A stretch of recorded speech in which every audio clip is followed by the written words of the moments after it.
Hello, everybody. This is Jess from 3D Learning Experts, and you're listening to the LD Experts Podcast, the show for busy parents who want to help their kids with learning disabilities, or as I like to say, learning differences, go from surviving to thriving. Hello, everybody. Today we are doing our series of colleges for neurodiverse students, and I am excited to introduce Adam Lalor, who is with Landmark College in Vermont. Welcome, Adam. Thank you so much, Jess. It really is a pleasure to be here. Awesome. And I am so pleased to be able to interview you. I am familiar with Landmark College, more so than any of the other colleges that I will be interviewing. So it's nice to be able to have a visual of, in my mind, of the college campus. And so my son attended the summer program at Landmark, which I highly recommend for any parents who have a high school student. Even if you're not thinking about college yet, it was a great experience for my son. And Adam and I were talking a little bit earlier about that, how wonderful it is to see the light come on for our children. Absolutely. So what can students and parents expect to be different about Landmark versus your traditional college setting? Absolutely. I mean, it's such a good first question because we are unique. Landmark College, we're just about 40 years old, and we are the first and one of two colleges in the world solely for students with learning disabilities, ADHD, and or autism. We've been a program that has started as an associate's institution and over time offered baccalaureate degrees.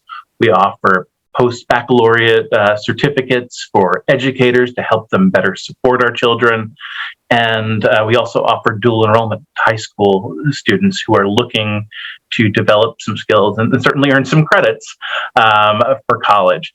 Really, the unique thing about Landmark, though, is unlike most institutions where they sort of put in accommodations to make the higher education experience more accessible. What we really do at Landmark is that we're mindful of the diverse learning needs of all our students from the get-go. And I should say not only our students, but many of our faculty and staff. So students, when they come to Landmark, they're getting a high-quality education, but they're getting it in a way that supports their success. We understand that. It's not something where our faculty are trying to learn who a neurodivergent student is. We get it because that's the only type of student we work with. The other neat thing about Landmark is we're certainly an academic institution, but we're also a place of culture and a place where students can better understand their identities as neurodivergent people. And that goes beyond what really any other college and university does in the world. For the first time, so many of our students come to a place where, they're not the lone person with dyslexia or ADHD or autism. They're one amongst a whole cultural group. We celebrate that culture. We don't put it to the side and forget about it. It's really something that we embrace, and we really help students understand who they are. And not just in terms of their neurodivergence, but who they are as a person. For many of our students of color in particular, they will come to Landmark and they'll say, this is the first time that I'm not the special ed student. I'm a Black student, and I get to explore being Black. I get to, the first time I could say, neurodiversity is a part of me, but it's not the only part. It's not the only part that people are seeing in me. They see the other aspects of who I am as a person, and I can finally let down my guard and explore that. So it's an exciting place. I mean, there's a lot of growth, not only for our students in the classroom and in academics, but there's a whole lot of personal growth that our students are experiencing each and every day. Well, I know my son definitely experienced personal growth when he went for the high school program. So I can only imagine how much greater that is for someone who is there for a year or 2 years or all 4 years. Yeah, it's we have students who will come for a program like your son did, will come for an associate's degree, or will stay all the way through their bachelor's degree. Our goal at Landmark really is to support the student, whether they're here for a short time or here for many years, in achieving their goals. At a lot of institutions, there's sort of the goals that are laid out for you, and you sort of take the various steps to achieve them so you can get that bachelor's degree. For many of our students, they have their own goals that are beyond academics. And certainly academics are important, but regardless of what their goal is, our job is to help them achieve that, or to move at least incrementally towards that goal. And so it's a remarkable place that we really work with students on setting what their goals are, not only academically, but in life. So when you work with the students, do you help them with career readiness as well as the college experience? Oh, absolutely. My area of focus, I'm an educational psychologist, and my area of really expertise is in college success and college transition to workplace. And one of the things that really excites me about Landmark is that, frankly, we probably have the most comprehensive career education program that I've ever seen at a college or a university. We certainly teach, sort of the basics of the resume and the cover letter and things like that. But we really take it from square one, doing things like explicit instruction, where we teach students what it's like to be in the workplace and how they can be successful in it. A lot of our students come in and frankly, they haven't had the after-school jobs. They haven't had the volunteer experiences, in part because they've been putting so much effort into their academics and simply passing, getting through high school. Mm-hmm. So we recognize that when we get students at Landmark, that we have to support them in developing some of those fundamental career skills. So we have a sort of a stepwise program that we offer, depending on where students are coming in at. A student might come in with no experiences in career. And we have a program called the Employment Readiness Experience, or ERE, where through coursework, as well as limited short-term opportunities working in one of our many departments, they develop some of the core foundational job skills in an environment where their supervisor gets them. They understand. They see something happen and they say, we have to process that. Things like showing up to work on time, being dressed appropriately for an office environment or for a facilities job, making sure that they are working consistently and staying on task. And we help them develop different skills to achieve that. And then in their next experience, they might do a full semester internship. I work with many interns in our Center for Neurodiversity, which is our really targeted cultural advocacy and identity center focused on neurodiversity. And our students are engaging in a full semester worth of work. We've sort of upped the ante in terms of their responsibilities and expectations. And then we work with students to identify internships, external to the college. So we have students who will pursue a wide variety of different fields, and certainly, as I said before, it's based on their personal goals. But we've had students go off and work in Fortune 500 companies, local companies, both during the summer and during the semester, where they can get these real hands-on skills. But the supervisors they have and really have an understanding of who our students are. They know that they are working with Landmark College to get some of these opportunities. So oftentimes we actually will provide training for the supervisors to make sure that they're prepared to really receive our students.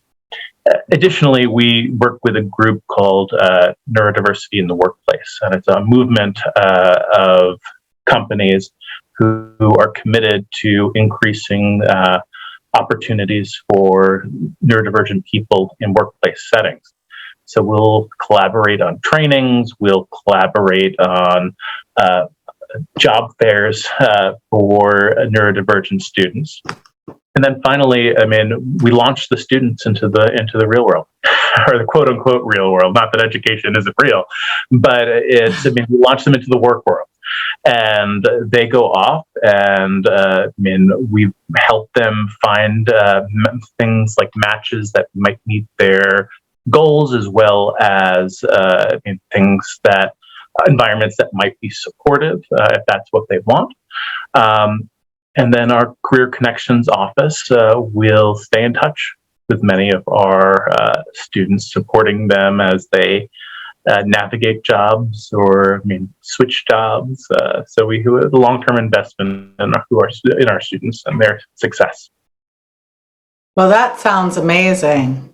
It is definitely a challenge for our kids to enter the workforce. And like you said, most of the time they haven't had an opportunity to have jobs as younger people that maybe your more neurotypical kids have had an opportunity, and sometimes the communication skills are delayed. So that is a wonderful thing that is available. And is that available to people who maybe went for a shorter period of time, or at what point do they start to get those training skills? Yeah, we will start working with students from day one. It really is an opportunity for students to come in and start developing those skills. They work with a career counselor who will really be with them for an extended period of time, not just a drop in and I'll see this person today and that person tomorrow. We really try to understand who the student is, what their hopes are, what their goals are, what they need, and work with them in the best possible in the time we have, whether it's a day or whether it's several years. Our goal is for the students to achieve their goals, and that's all we want. And as part of that, we also encourage our students to pay it forward. One of the great things about Landmark is that not only are you in an environment that's welcoming and where you're one amongst many, frankly, but you also get to understand other people, other neurodivergent people, and what works for them. So our hope is that when our students go out and be supervisors and business owners, that they'll pay it forward, that they will, hopefully look for neurodivergent people and say, you know what, I was like you, and you're welcomed here, and we'll have an environment that is accessible, equitable, and inclusive. That's a good thing to encourage too. Absolutely. And so, are there clubs and different programs that are in typical schools available to the students as well at Landmark? Oh, absolutely. We have, everything from athletics to student interest clubs to honor societies. We really do a whole host of different activities because, more so than another college, our institution really is a holistic institution. We work and have opportunities from our students, not only in academics, but in life skills and things like interests. So often our students have been forced, for lack of a better way, by the K-12 system to spend so much time on the things they dislike most about education. Oftentimes will get pulled from their peers, teased or bullied for it. And education becomes not a thing that's enjoyable.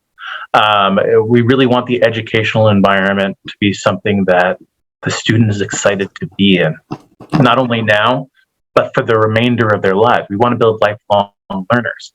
So part of that is making sure that we're not just focusing on areas of challenge, if you will, but really helping students to hone their strengths and their skills. And we know that for some of our students, as much learning will take place outside of the classroom, as will inside the classroom.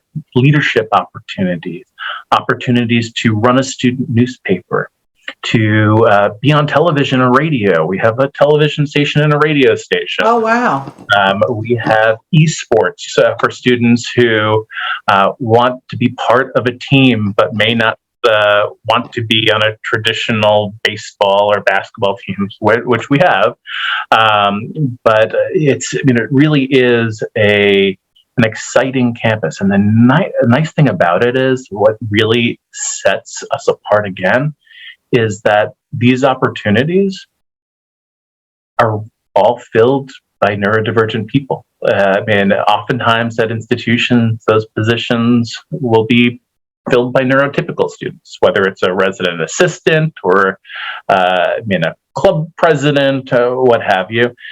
And in order to make a small school like ours run, leadership opportunities have to be assumed by our students. So it really is impressive. Every year we have new clubs developing. We have an arcade club. We have clubs that focus on Dungeons and Dragons. Some that focus on botany and other academic pursuits. It really is.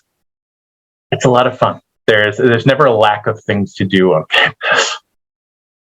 Well, that's great. And you said it's a small college, and I don't even think we talked about where the college is located. So would you give some of that information, size, location? Yep.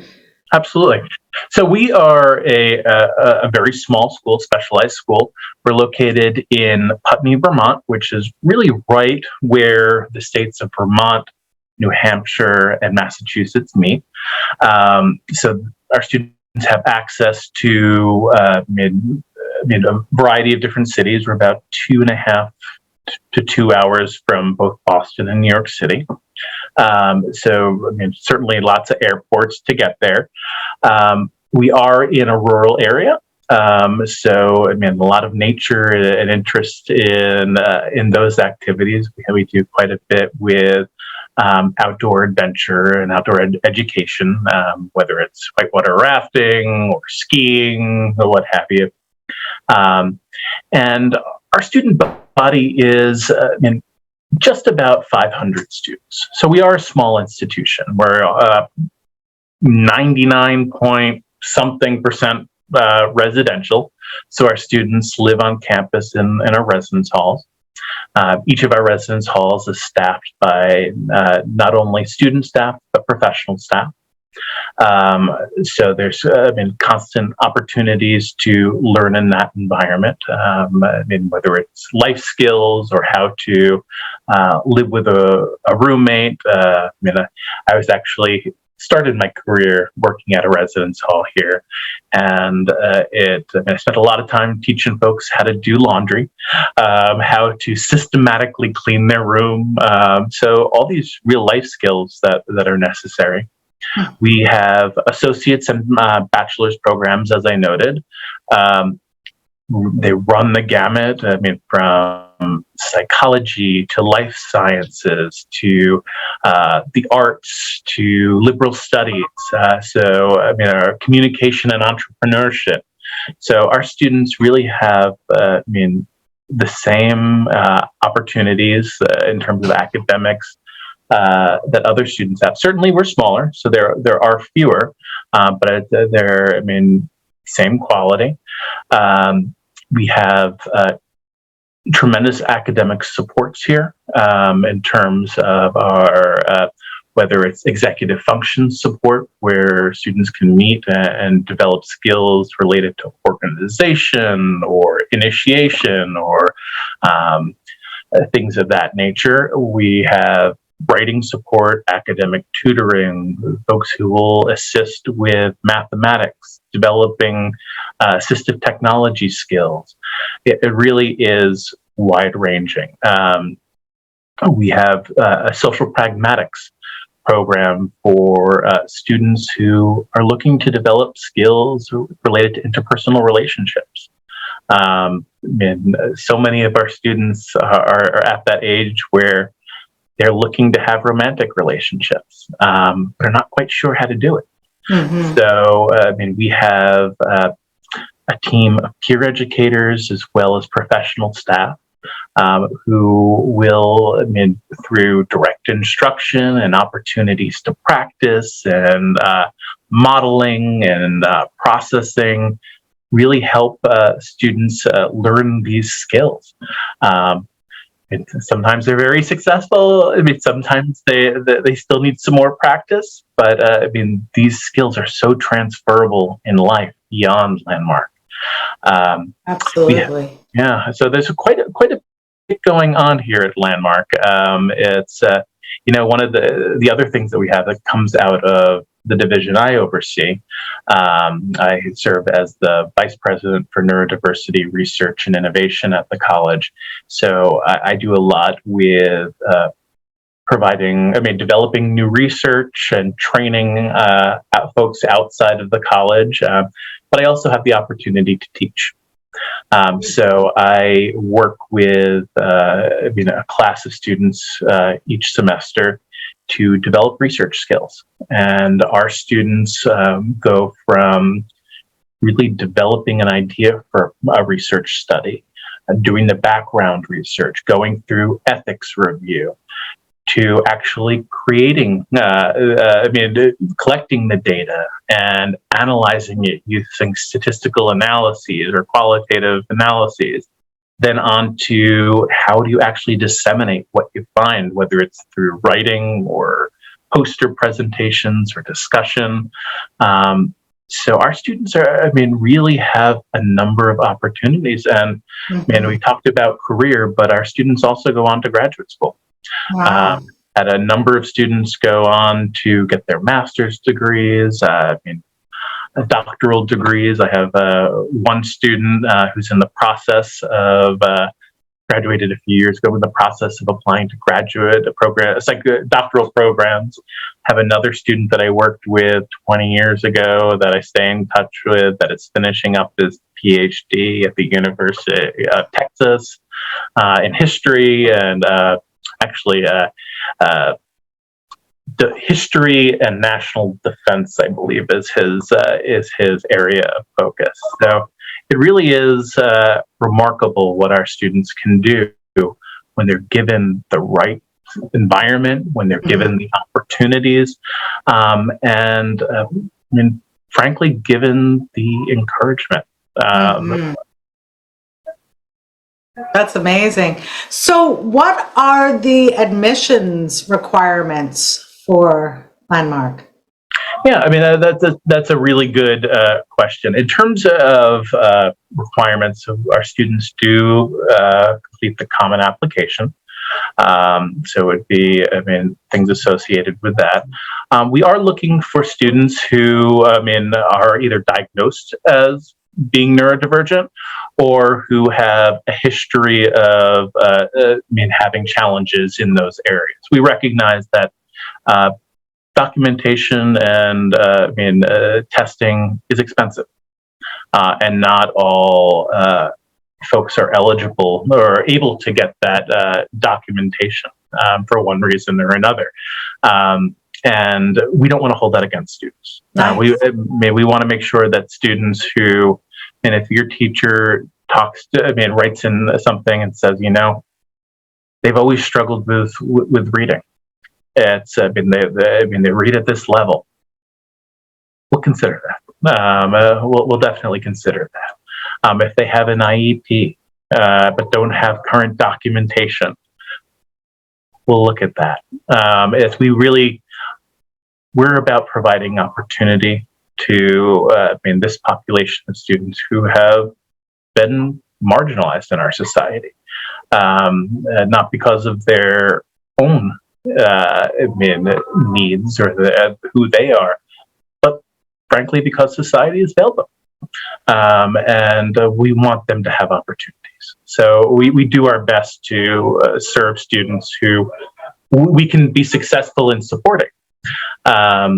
So we have that. We do very carefully make sure that we have discussions with folks prior to their arrival so that we know who they are. We know that they have opportunities to be successful at the college.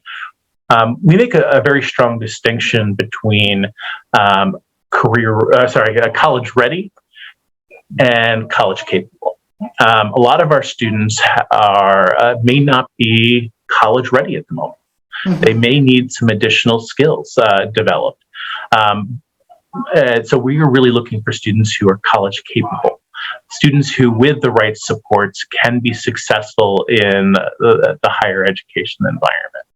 So we very much provide opportunities for if some remediation is needed. So if you take some non-credit courses before you go to take full credit courses, we can do that. We can do a hybrid. But our goal is really to make sure we don't want to set students up for failure. We want students to be successful in their environment. So is there an acceptance system? It sounds like you don't require them to have a certain GPA because, if that was a requirement, you couldn't accept people who weren't necessarily college ready.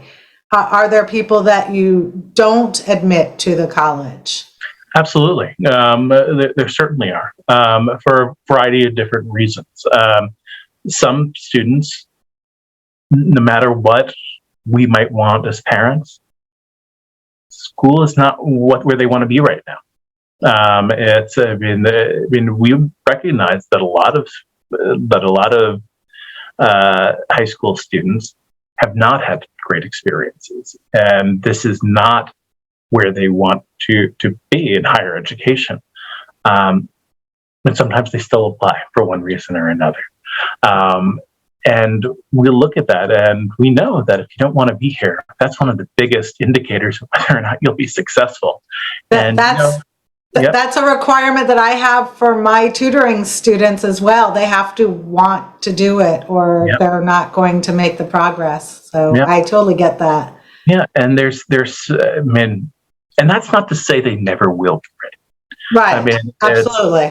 Yeah, they might want to. I have a lot of students that go off to do other things first. That they go off to career and say, this is a good experience for me. Working in this job, but I want something different.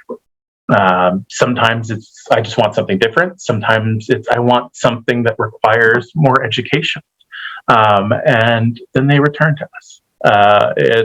We never. If you want to stay in contact with us, we will stay in contact with you. We're here, like I said, for a program, for an associate's, or a bachelor's. We will be there when the student is ready. And do you require SATs or ACTs or anything like that? We do not. And how about, I currently have a student on my roster who he was homeschooled and does not have a high school diploma. The parents are having him work with my tutor in his reading and spelling and math to prepare him to be ready for college, would he need a GED in order to attend, or any other, what would be the expectations of him? Yeah, I mean, we are looking for either a high school diploma or a GED to make sure that the student is ready for their education. I mean, one of the biggest concerns for us is we want to make sure that the student has the greatest chance possible of being successful. And because we don't require other forms of testing, we need some type of indicator to just make sure that we don't put the student in a bad situation. Many of our students have faced a long history of not being successful. And the last thing we want to do is to pile onto that, and there be a potential that we could have caught it sooner. So we really try to do what's best for the student. And shoot, I lost my question. Give me a second.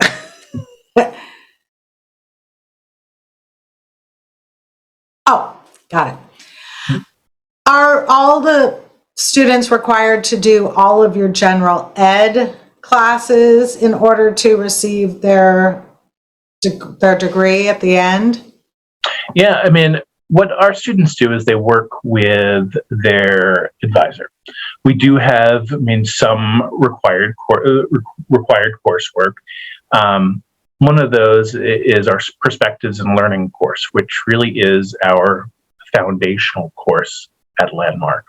And honestly, that's the course that I wish all students, regardless of whether or not they're neurodivergent or neurotypical, I wish they could take. It's essentially what it is. It's an opportunity to get to know yourself as a learner. Many of our students come in, and frankly, they've never read their documentation. Or if they have read it, they didn't necessarily know what it meant. It wasn't explained to them. We know as parents that is not always explained to us very well. So it's what we do is we sit down with students and we try to get them to know themselves first and foremost. And then and I should say that's not just in areas of challenge, that's also in areas of strength, which oftentimes are overlooked in IEP and 504 meetings. So we look at the strengths and we say, based on this, have you ever looked at this strategy? Have you ever thought that maybe this is why you struggle in this area? And a lot tends to click for our students. And then we talk about, what are different strategies that you can have in your backpack? Because as we know, depending on the environment, depending on the situation, the strategies that we all need will vary. So if you have sort of a toolbox full, if you will, that you can pull out and try in different situations, the likelihood of one of them being successful is increased. So we give students the opportunity to explore that and engage in some testing to see what might work for them. We also will talk about things like the brain. For many, other types of quote unquote disabilities, some of it's a little bit more apparent. You might not be able to see. So that's an easy thing to understand for a lot of folks. Okay, my eyes aren't working, so I can't see. But for a lot of students who are neurodivergent, it's hidden, it's invisible, and you can't necessarily see what your brain is doing. So we'll talk with students about the brain and how it functions and how it impacts things like executive function and memory and processing and phonemic awareness, all these things that students have heard, but have not resonated because they can't understand how it's related to their body. So we do things like that. We also talk about the history of disability. Our students see themselves in the books for the first time. You see our culture and history as a people, which is exciting. So we talk about all this thing. We talk about activism. We talk about self-advocacy and all skills that all students need. But our students are going to get them. They're going to get them right up front. So I need to rephrase my question. Okay. That was great information. But what I was asking is, do you require them to complete certain math classes, certain history classes, certain science classes? And there are some. Yes. Students are going to take a writing course. They're definitely going to take that. There are some distribution requirements that they work on to identify with their academic advisor. And our academic advisors are a bit different than your typical academic advisor. They're not going to meet with you just when it's time to sign up for classes so that they can sign off on what it is. Our advisors, will oftentimes in the first year meet with our students every week. They will sit down with them and talk about skills. They will talk about the classes that they're taking. They'll help them think through some challenges. They will look at are they going to class? Are they showing up? If not, what might be the reason? They'll ask them. They will sometimes be in touch with their residence hall staff to say, okay, well, Johnny isn't coming to class. Can you check in on him? It's one thing if it's a decision not to. It's another thing where we don't want someone who's ill. Not being supported. And so people will check in if need be. That's not to say we're going to wake you up every morning. We want to make sure our students have self-determination and agency. But we're a supportive, caring environment, and we're going to check in on folks especially if something is out of the norm for them. Well, and my reason for asking was, me as a dyslexic person going to college, I struggled with biology and had to drop out several times. And so, I just wonder if that's something that Landmark maybe doesn't require, certain things that I knew I was never going to have a career pertaining to biology. Yeah, we'll certainly have our students take a science course. That's not. That's going to happen. Now, the thing is, though, it's a science course like our students have never experienced before. It's created from step one with them in mind. So it's not going to be, you're just going to hear about the Krebs cycle or something like that. We're going to have our students actually physically acting it out. We're going to have them engaging with the material in a whole different way, because we don't want our students limiting their possibilities based on an accessible education. We want to give them the opportunities to be successful in these. And will our students struggle? Sometimes, absolutely. Will they be supported through that struggle? Will they just be given up on as, you can't do it? Never seen that in my time here. We are going to stand by that student every step of the way and give them the greatest opportunity to be successful. We're not going to do it for them. They're going to earn it. But you know what? At the end of it, they're gonna say one of two things. I busted my rear end to try to do it, and I'm so happy with what I was able to accomplish.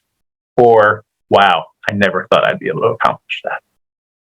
Awesome. Well, my last question for you, Adam, is what advice would you give neurodiverse students who are considering applying to Landmark? The best advice I could possibly give is be yourself. We want you. We don't want someone else. We want whoever comes in that door, we want them to be themselves. we want you to be open to new experiences, open to yourself, in that, you might have struggled in the past. You might have had a bad, for example, biology experience, but there are opportunities for you here, and some of them are going to surprise you. So be open to it. That's the exciting thing. Here at Landmark, we have the great fortune to see a light return to a student's eyes. That, in having worked at a bunch of other colleges, all wonderful institutions, I've never quite had that experience. So when students are open, when they say, you know what, I'm going to give it a try. That is really when you see that light return, that, possibilities do exist. And at the same time, they will see that, there are things that I struggle with. Everyone here knows I'm not a math person. It's my least favorite subject in the entire world. But I can get incrementally better every time. I will move that. But even if at the end of the day, and the likelihood at my age, I will never be a great mathematician, but I'm able to come away with, but I have all these strengths. I have all these skills.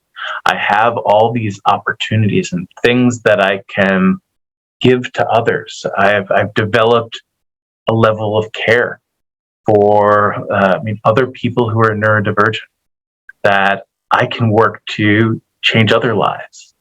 It's seeing yourself in this wonderfully positive light that is supported not just by yourself or your family, but a larger community of people who are just like you. So be yourself. Be yourself. Embrace who you are as a person, and be open to new experiences, many of which will surprise you. Awesome.